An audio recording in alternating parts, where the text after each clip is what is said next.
As we are starting today, just a reminder for everyone to make sure that your mics are muted. And we really enjoy that you have taken the time to do the second session with us. I think that these lunch and learns are great because you have snacks right there in your kitchen. And we'll go ahead and we'll get started here. Today we're going to be learning about asparagus. So maybe you've thought about growing asparagus as a home gardener, or maybe you don't know much about it and you're wanting to know a little bit more information before you take that leap. And that's what all today's session is going to teach you about. So a little outline here. What are we going to be talking about? Well, really, we're going to be talking about why grow asparagus, what are some of those site requirements, what kind of varieties might you be wanting to plant or think about planting, and then the common insect and disease, as well as some of the weed pressure that we can get when we think about asparagus. Why grow asparagus? Well, asparagus is a very early spring crop. It can actually be one of the first crops that you get in the garden. So we're currently harvesting asparagus at my own home garden, and I am from Tipton County with Tipton County Extension here. And this crop can also go through June. So it will be one of the first ones that you have in your vegetable garden. And it's a long-lived perennial crop. It's one of the best things that I love about asparagus is because you plant it one time and then you can have asparagus in a healthy asparagus patch for 15 or more years. Asparagus, once you get your planting started, is actually very easy management. You will have to deal with some weed issues, but compared to other vegetable crops, asparagus is going to have less disease and usually less insect pressure. And of course, it's a very healthy option and it's full of a lot of vitamins. Soil requirements. Now, when we are looking at growing asparagus, asparagus is great because it grows well in many different soil types. So you can see huge asparagus patches up in Michigan on the very sandy soils, as well as you can grow asparagus and clay soils. So if you think about it, no matter where you are, if you're joining from Indiana or even outside of Indiana, asparagus could be a crop that you could grow. Now, the one thing I will caution you though, is that asparagus must have good drainage. Asparagus cannot sit in water. If it's sitting in water, you're going to cause a lot of different crown root issues and you can get a lot of rot, and that's not what you want with your asparagus patch. For your asparagus, your soil pH is important. We talked about soil pH last class, so refer back to that video when we send it out. But with soil pH, we want to have a 6.5 to a 7.5. And in Indiana, as we learned last week, a lot of our soil pHs are going to be on the higher side. So in most cases, if you do a soil test, you'll likely find that you have the correct soil pH for asparagus. But asparagus will not do well if you start to have more of an acidic soil. It won't grow and you'll have some reduced yields if you're trying to grow asparagus in a pH less than about 6. Asparagus also needs fertilizer. It is when we think about our medium or heavy feeder. So think about your pepper plants and your tomato plants. Asparagus is going to require an annual nitrogen application, and that can usually be done either in the late winter or early spring. There are numerous extension publications on exact recommendations for fertilizer, and we'll make sure that we get that sent out to you guys. Now, moving on to the cultivars. So what kind of varieties of asparagus should we be looking at even planting in our garden? Asparagus is very cold hardy, so it can cover a lot of different zones or hardiness zones. And all male varieties are definitely preferred with asparagus. Female plants, so this photo here, this is of a female fern or a female foliage. and those berries on there are going to be the seeds.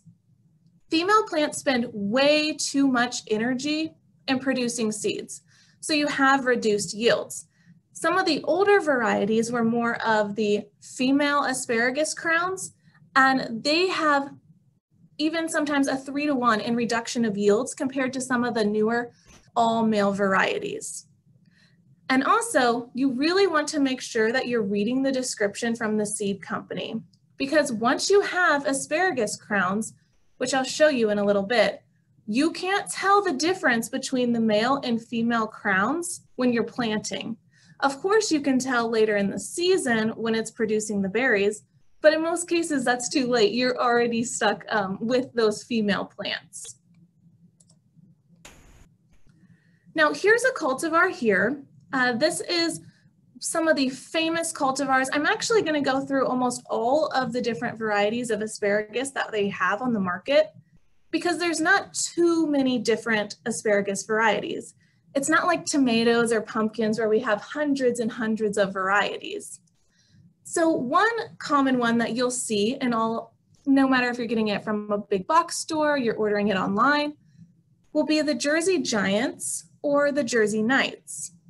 These have high yields, they're the all-male varieties, and the Jersey Knight asparagus plant is highly resistant to rust.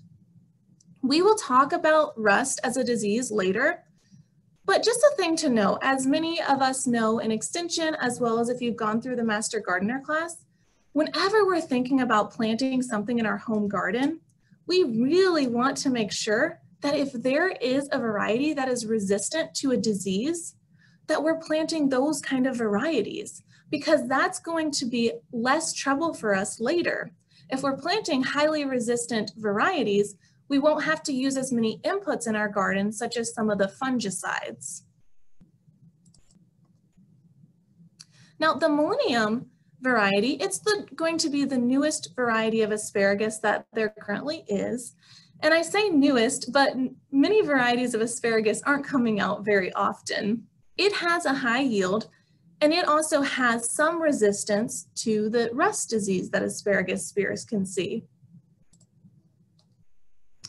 Now, Purple Passion is a purple speared asparagus, and it does turn green when it's cooked. It has a higher sugar content in most cases than the traditional green spears. And what I mean by higher sugar content is not that this plant now has a bunch of sugar in it that you have to worry about, but it's that the vascular bundles inside of the Purple Passion has less lignin, and that can make the spears less stringy. So if you think of when you're biting into the green spears, sometimes it'll be stringy at the end, and Purple Passion is kind of known for having less of that stringy or that lignin in those spears. When you're looking at some of the descriptions, you might see some of the older varieties. So Mary Washington or Martha Washington, really any of the Washington varieties, those are going to have the male and female crowns. And so remember, the females are going to have much lower yields. So these will be some of your lower yielding cultivars. They can still make great asparagus patches, and you can still enjoy these in your garden, but I just wanted you to be aware of the fact that some of these won't produce as well. And please remember that if you do have any questions, we'll answer those at the end, but also to put those in the chat box as we're moving along. Now, when we look at planting will be our next step. We just determined where we were going to put this in our garden. We now have looked at the different varieties, and now we're ready to plant. Right now actually is a good time to plant asparagus in Indiana. So we can plant throughout Indiana from early April to late May, and we really just want to make sure that those soil temperatures are at least 50 degrees. It's no benefit to anyone if you're planting asparagus crowns in really cold and wet environments. It's not going to have the asparagus come up any quicker, and you can actually just be promoting some disease. When you think about planting in your garden, it is going to be best if you plant on either the west or north side of the garden. This is going to prevent shading out of your other plants. So think about that. The ferns and the foliage gets really tall. And as well as it's going to allow more wind movement to get into those areas, and it's going to reduce some disease pressure. Asparagus is also a full sun option. It is full sun, so we need about 6 to 8 hours in our garden. And we did have one question in the chat asking if Purple Passion is susceptible to rust. The Purple Passion varieties that I was seeing online as I was going through numerous publications, it didn't say anything about being resistant to rust, but rust, as we will talk about when we get to the disease section, is not very, very common with asparagus, especially if you're using these rules where you're planting on the west and north side and you're really making sure that your rows are further far apart. So yeah, here we have, when we're planting, we buy 1-year-old, healthy, disease-free crowns. And the 1-year-old crowns are going to be so much easier than starting asparagus from seed. And a lot of times we don't really recommend starting asparagus from seed because it'll take so much longer for you to get an established planting. Now this photo here, this is what a crown looks like. And a crown is actually the compressed stem, and then it has the attached root system. So all of these long strings here are going to be the root system. And each one of these crowns can produce about a ½ pound of spears per year. When you do get your crowns in and they come in the mail, what you're going to want to do is you're going to want to take a knife and actually cut into one of these roots. And you want to make sure that it's nice and white. You don't want to have any black or brown discoloration on those crowns themselves.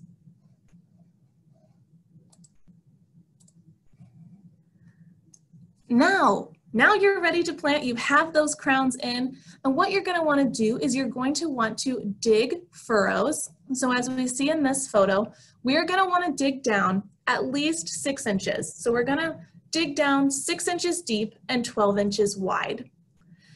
That is going to be how deep we're wanting to plant, is at least 6 inches. Then the best thing you can do is actually apply either a pound of 0,420, so basically phosphorus. As we learned last class, we have NPK on those numbers there on our fertilizer bag. So we're wanting to make sure that we're applying some kind of phosphorus at the bottom of that trench, at the bottom of that furrow. And we'll mix it in just a little bit. Then we'll take our crowns, and this photo shows you well. You want to make sure that you're expanding out that root system. And then those crowns will be planted about 1.5 feet apart in the row. 6 inches deep, 12-inch wide furrow, and then we place them in the row, and we're going to plant the crowns about 1.5 feet apart. If you are going to plant more than one row of asparagus, from the center to the other center of your rows, you want to have about 5 feet apart. Now, I know that sounds kind of extreme on the spacing, but the thought there is that you're allowing for more vigorous foliage as that comes up after the summer, after you've done your last harvest, and it promotes rapid drying. So rapid drying of that foliage is really going to prevent disease. And then we are not going to harvest during the planting year. So spears will emerge, some spears will, but you're going to want to leave those. Now, I do see a question about, can asparagus be planted in raised beds? Yes, asparagus can be planted in raised beds as long as you're able to at least plant it 6 inches deep. That's the biggest thing, is just making sure you get those crowns deep. You don't want really shallow crowns because of course they'll start to settle and move up over time. So that's what we're trying to prevent.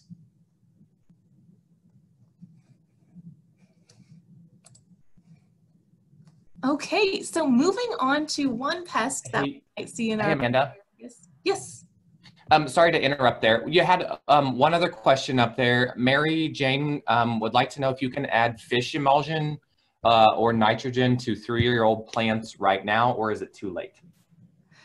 Yes, so you can add fish emulsion. That's a fine nitrogen source, but it probably is too late right now because your spears are going to come on and you don't want to apply too much excess nitrogen. I would recommend that once you've done your last harvest, then put that fish emulsion on, because then you'll be promoting more of that foliage growth. So, and then next year, either in late fall or early spring, you can add it before your spears come up. But great question. Can plants be moved once established? I personally would have to look into that, Kathy. I'm not sure of the answer for that. If you put your email address in the chat box, I will definitely get an answer for you. I have never moved my asparagus beds. I would be a little concerned about damaging the crowns, and you'd have to dig pretty deep. But I don't know, it might be possible. I'll look into it.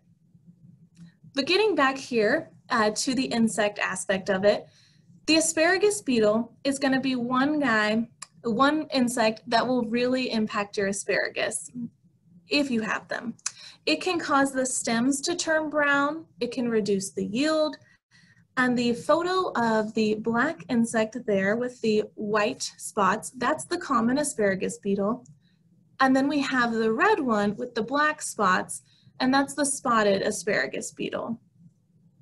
I have had an asparagus plot for about 5 or 6 years, and I have never seen the asparagus beetles. I don't think they're as common, but it is one insect that growers do need to be aware of.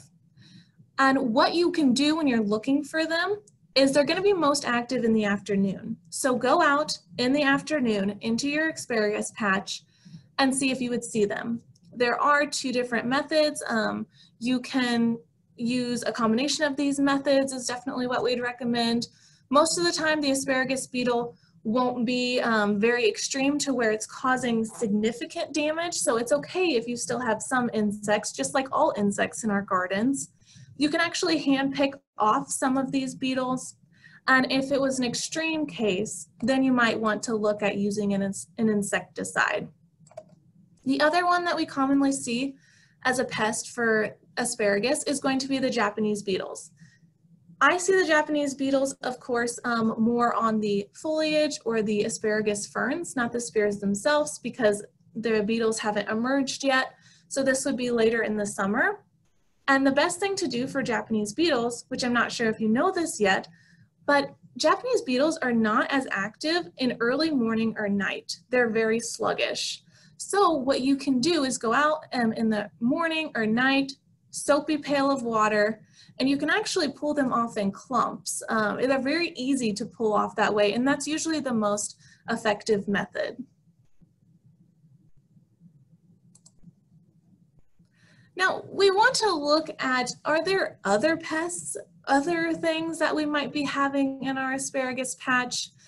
As I had mentioned, I have started to finally harvest some of my asparagus, but for the past 3 weeks, I was not getting any asparagus, and I didn't understand why. I didn't have any bugs yet. I did everything right. I fertilized. And then we realized very quickly, my husband and I, that our biggest pest for our asparagus patch is our 65-pound dog, our German short-haired pointer here, Maple. So if you do have an asparagus patch, I mean, I guess dogs just really enjoy those spears just as much as we do.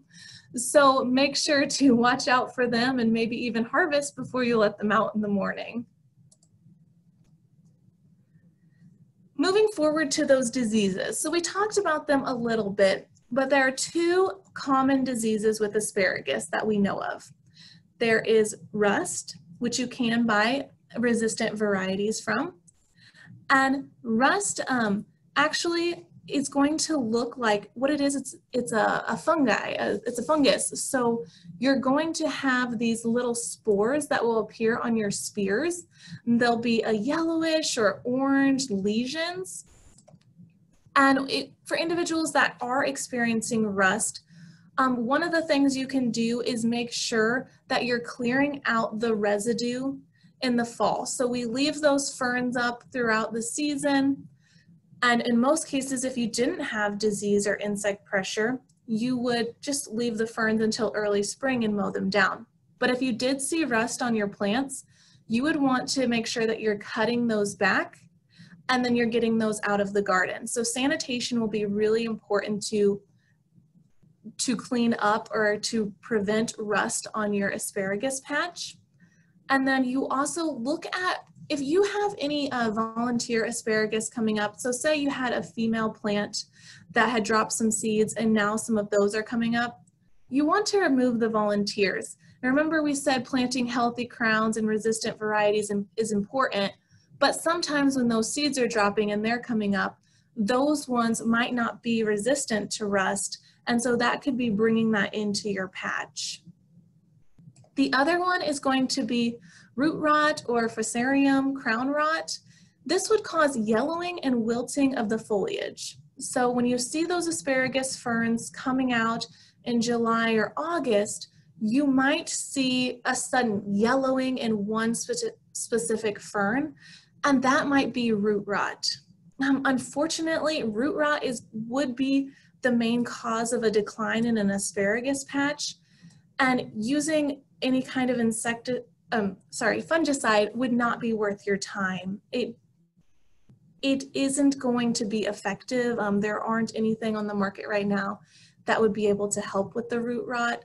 So the biggest thing to prevent this is making sure that we're planting in a really good drainage, as well as we're making sure that we're spacing apart the asparagus crowns properly. So we don't want them to be sitting in water. Now, when we look at weed control would be the biggest issue in asparagus patches. And weed control, just like anything else in our gardens, we can do some hand pulling or hoeing. We can even, I put cultivating up there, but making sure that we're cultivating very carefully. So if you are going to use any kind of tillage or cultivation, maybe cultivate in between the rows, as well as only really cultivating on that top 1 to 2 inches. We really don't want to damage our crowns if you do use that method. We can apply about 2 to 4 inches of mulch. So after you have harvested, you can put down some mulch your bed really well once those ferns are growing up to try to prevent some weeds. And then you can use pre-emergent herbicides, whether that is an organic option or a synthetic option. You would put those down before any of your spears come up, and those would be able to help for some of your perennial weeds or some of those really early season weeds. One note here though, as an asparagus grower, you might have heard this yourself. Please do not use salt as a weed killer. Asparagus is very tolerant to salt, which is why individuals think that they could put down different salt and Epsom salt, because weeds and really most all other plants can't handle those salt levels. But what you're doing when you're actually putting that salt on your asparagus patch is you're destroying the structure of your soil. If you have a clay soil, it's now becoming almost this concrete texture, as well as you're inhibiting water from being able to go down your soil profile. And then on top of that, whenever it rains or if you irrigate, you can wash that salt down. And as we learned, soil water doesn't just go all the way down. It can also move out on the side. So your salt can actually be leaching in other parts of your garden. And there are very few other desirable plants that can handle those high salt levels. So if you were wanting to plant something later and you don't want your asparagus patch anymore, you could just be leaving behind a very salty environment. Now, harvesting. So we have learned about pests and what we can do for pests and weeds and what to plant and how to plant. And we finally have the best part of it, harvesting our asparagus. Asparagus is going to be one of the vegetables that you're going to want to harvest early in the morning. If those spears are left out in a hot summer afternoon or a hot May, they can start to be very perishable and start to fall over. So usually if you harvest in the morning, that will be a best practice.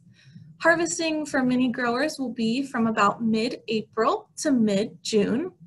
And when it's really early in the season, we get very elongated spears that can be 7 to 9 inches. You can just snap them off at the soil or base.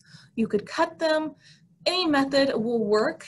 And when you're getting a little bit later in the season, so as we hit the end of May to early June, you'll start to notice that your asparagus spears are about 5 to 7 inches. And if you let them start to grow up any past that, they'll do where they start to fern out or where they start to have their foliage growing. And that's not necessarily a part you want to eat. When you think about if you just planted, so we don't harvest in our planting year, but after the first year after planting, we can have a 3-week window for harvesting. So that's a pretty good start. And then the second year after planting is when you can get anywhere from 4 to 6 weeks. And then really that third year is where we start to say that you have an established bed, and that's when you get the full-on season of harvesting. And when we think about when to stop harvesting, so I have a pencil here, maybe you can see it in the camera. If you get spears, this is a pretty small, if you get spears that are about this size, so pencil in diameter, that's usually when we stop harvesting. As you start to have your bed and you get your established bed, and as you get more experience growing, it's really obvious on when your bed is going to, when you should really stop harvesting. And once you stop harvesting, so we keep using that term, what about the asparagus ferns or the foliage? Interchangeable words there. What do you do with those? So once you stop harvesting, more spears will come up and they will turn into the photo here that you see, these ferns. And you're gonna wanna keep those. We want to keep them while they're still green, and they're so, so important for next year's crop. That is actually a lot of the food source in those crowns so that you can have good spears next season. So we want to keep them while they're still green. If you did not have a lot of disease pressure or insect pressure, you can actually leave those over winter, and then you could remove them by cutting or mowing in the springtime before the new spears would appear. However, if you did have a heavy infestation of disease or insects, that's when you would want to look at cutting that back in the fall and getting that out of your garden. So being a good sanitation practice there. And that's all I have for you. I think we stayed on time this session, so that's great. Please remember to fill out the evaluation survey that will be sent by email. And if you have any questions, please put those into the chat box now and we can discuss those. Thanks, Amanda. I have a couple of questions here in the chat box. So Gail Jacobs would like to know, she says she has she had asparagus in a raised bed for about 10 years. But a couple of years ago, she added 6 inches of soil to the bed. Last year, the harvest was sparse, and this year, she hasn't seen any come up. Has she killed the plants? They were a Washington variety. Okay, they were a Washington variety, and you added additional 6 inches on top of those crowns, which were probably already buried. I would be willing to bet that they're so deep that they're not able to come up when we plant them that deep. I mean, I would look at, because we even just learned that you can transplant them or move them once it's established, I would try to dig up some of those crowns. You can tell by the crown itself if it's still alive. Cut into one of those roots and look to see if it's white or if it's turned into black mush or yellow mush. If those crowns are still alive, just make sure that they're only 6 inches deep. You could have made them a little too deep by adding all that topsoil. Also, Amanda, do you recommend or have any thoughts on potted asparagus plants? Ooh, potted asparagus plants. I don't have any recommendations off the top of my head on putting them in pots. You'd have to have a pretty big pot, right, if you were going to plant multiple crowns, because only one crown would give you ½ a pound, so that's not much at all. That's like one serving for to adults. So you could do it. I mean, as long as you follow the recommendations as the planting depth, you could definitely do it in pots. But you'd want to make sure that that pot had good drainage, as well as it was a larger pot so that you could space them out. But if you give me your email address, I'll be happy to look into some more information for you. Moving on then, Mary Jane has a question about, she said all of our asparagus wilted with the last frost. Is that normal? Oh yeah, Mary Jane, that's a great thing to bring up. I didn't talk about it, but mine did too. I didn't go out there soon enough to harvest them, and they didn't grow up far enough to even be harvested. They all wilted with the frost. Just leave those ones that had wilted, and then the other spears will start to come up as your harvest continues. So yeah, that frost really did hurt our asparagus patches. Do you have any, Brenda wants to know, does it hurt the crowns to have hard, or to have winter wind all year round? So the winter wind all year. Yeah, I see that question there.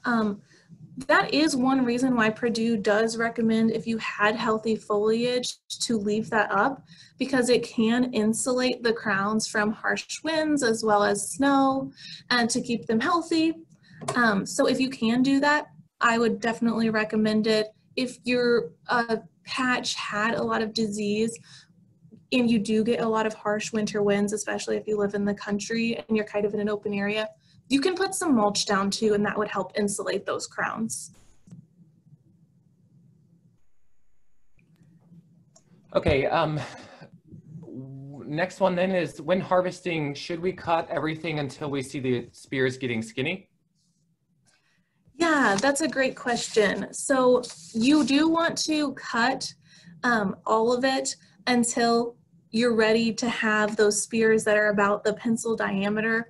So you would go in with your last harvest, you just cut everything. Even if you have 1 or 2 spears that are this size, you would still want to go in, cut everything, and then, you know, if it's mid-June or when your patch isn't performing anymore or harvest is over, that's when you would let them all grow up, and then you wouldn't harvest those. Perfect. Rita, I think she's asking about getting rid of weeds in the bed. I think Amanda talked about this already, but you can definitely do that by hand. Just being careful if you did use some sort of machine or hand tool out there, not to get your spears. And then there's also a couple of different sprays that you can use as well. Amanda, do you have any other thoughts on that at all? Unfortunately, weeding the asparagus bed, that's the worst part of having a great asparagus bed.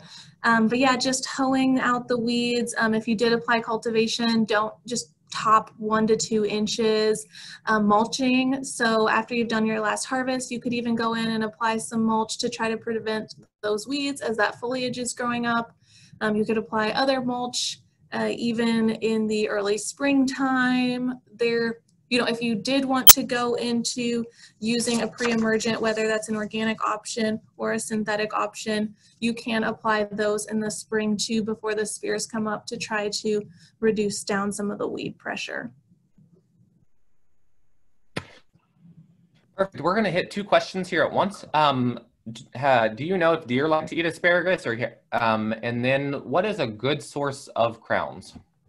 Okay, so I would say that I have deer on my property that have eaten my asparagus. So if that's an issue, you could look at some fencing, but it'd have to be pretty large fencing, or some other tactics that we could do there to prevent deer. And then a good source for asparagus crowns is going to be really any reputable place, whether you're looking at a box store or you're looking online, that is selling a variety that you want to grow, making sure that it's a 1-year-old crown. And then when you look at those crowns, remember when you have that in your hand to make sure that those roots don't look diseased or damaged. So if they look black or brown or really dark in color and they're not a white root, that's not going to be what you want. You want a white looking root. So most places, they have reputable crowns. Perfect. Moving on then. The questions keep rolling in. Kurt Campbell would like to know, he has a problem with his spears having a large diameter and not as many shoots as he would like to have. Is this a problem? Okay, well, my follow-up question to that would be, how old is your asparagus patch? I know that as patches do grow on, sometimes that they can get the term woody, where the spears are so large in diameter. And also, if you know the varieties you planted, at least at my patch, in my asparagus patch, I've noticed that with some of the older varieties that have the male and female. So I have a follow-up question for you, Kurt. Perfect. Deb would like to know, what's the recommended distance between rows with raised beds? Well, I will look into it specifically if you're doing the raised beds, but I think it would still follow the same principle where you'd need to have the 5 foot center to center. So where you planted those last center, you would still need 5 feet from the next one. So if you're doing more than one row in a raised bed, it'd have to be a pretty big raised bed if you're wanting to do multiple crowns in the same, like if you're wanting to have 2 rows in a raised bed, it would have to be a large raised bed, a very wide one. Perfect. Next question is it too late to fertilize right now? This person lives south of Fort Wayne. Okay. So if your spears, if you haven't started to get any spears yet, because you're so much further north, you could potentially still apply some fertilizer. If you are starting to get spears though, just hold off for this year on fertilizer and wait until you've done your last harvest, then go ahead and side dress right after that harvest with some compost or nitrogen to help bring some health back into that foliage. Man, lots of questions today. I wish I could help you, Amanda, here, but moving on. Mary Jane says that her asparagus is 4 years old and she only gets probably 10 spears per plant per year. Is that normal? Okay, so 4 years old, you get about 10 spears per crown. 10 spears, I mean, you're looking at the ½ pound. I would say you should potentially be getting a couple more spears per crown. I would make sure that you're applying, like, are you applying fertilizer? That is the biggest thing, is that they are medium and heavy feeders. So if we're not fertilizing our beds, so again, we can do that in late winter to early spring, or do that after our last harvest. If we're not using fertilizer in any sense, that can really impact the amount of spears you're getting, as well as are you making sure that you're letting that foliage grow up. So those are some recommendations there. Okay, so several people have requested information about transplanting and container gardening with asparagus, and they put their emails in there for you. Okay. But David's iPad, which I believe should be Julie Spangler from Miami County, wants to know, does it hurt to cut the beds with leaves in the fall? I wouldn't say that it hurts it. I mean, it's another sense of mulch. Just make sure that those leaves are, you know, there weren't any disease issues on the leaves that you're putting down yourself. So it is just another form of mulch. I wouldn't say that it would hurt the bed. Perfect. Kurt then did respond and said his patch is 5 to 6 years old. So I don't know if that helps it. It might be getting to that woody phase. I don't know. I would think that that would still be a little bit early, since an established bed doesn't happen until 3 years. So I'll look into that for you, Kurt, and get back. I think I have your email address if you still use your Purdue one. Okay, Krista Poland says that she received her asparagus crowns and they appear to have quite a bit of mold on them. I've read that it doesn't harm the crown, but I haven't found much about that. Do you have any input on this? So I think that what happens, And I just happen to know where Krista got hers from.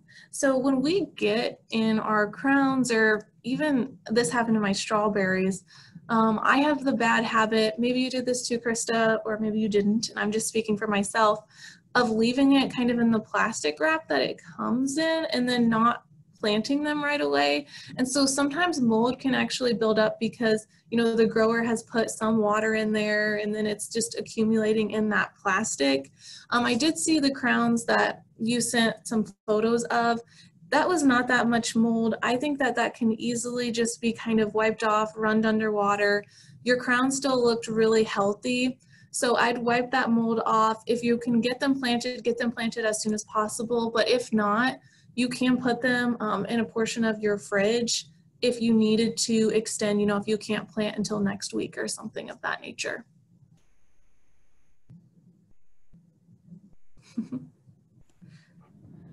So I think that answers all the questions for right now. There's a couple of people that have put their emails in there. Okay. Oh, one just came in. Someone said that they have seeds, but that seems not to be the best option. Question on seeds. Okay, yeah, so we get that a lot about, should you use asparagus seeds? I mean, the biggest thing with the seeds is that they take, caring for the small seedlings can be really time consuming.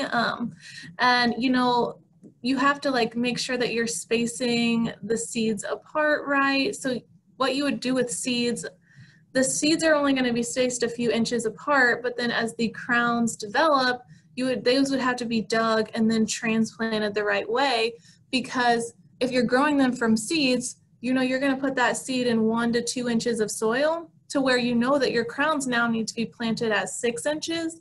So you have to wait till that grows up, then you have to dig it up, and then you have to retransplant those into your big furrows that you have made.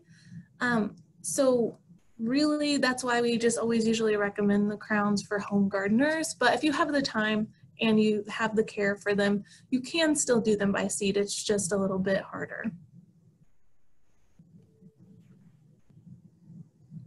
Great. Well, I think that wraps up the questions. Amanda, I just want to thank you for an awesome talk today. You are an awesome member of the team and sure know a lot about asparagus. So just a reminder, everybody, to fill out that post survey, and we will see you back here again next Friday for another Lunch and Learn. Yes, and thank you to those individuals that have the questions. I have the chat open, and we'll leave this session open so that I can get those all written down, and I will send you out emails. Thanks for joining us.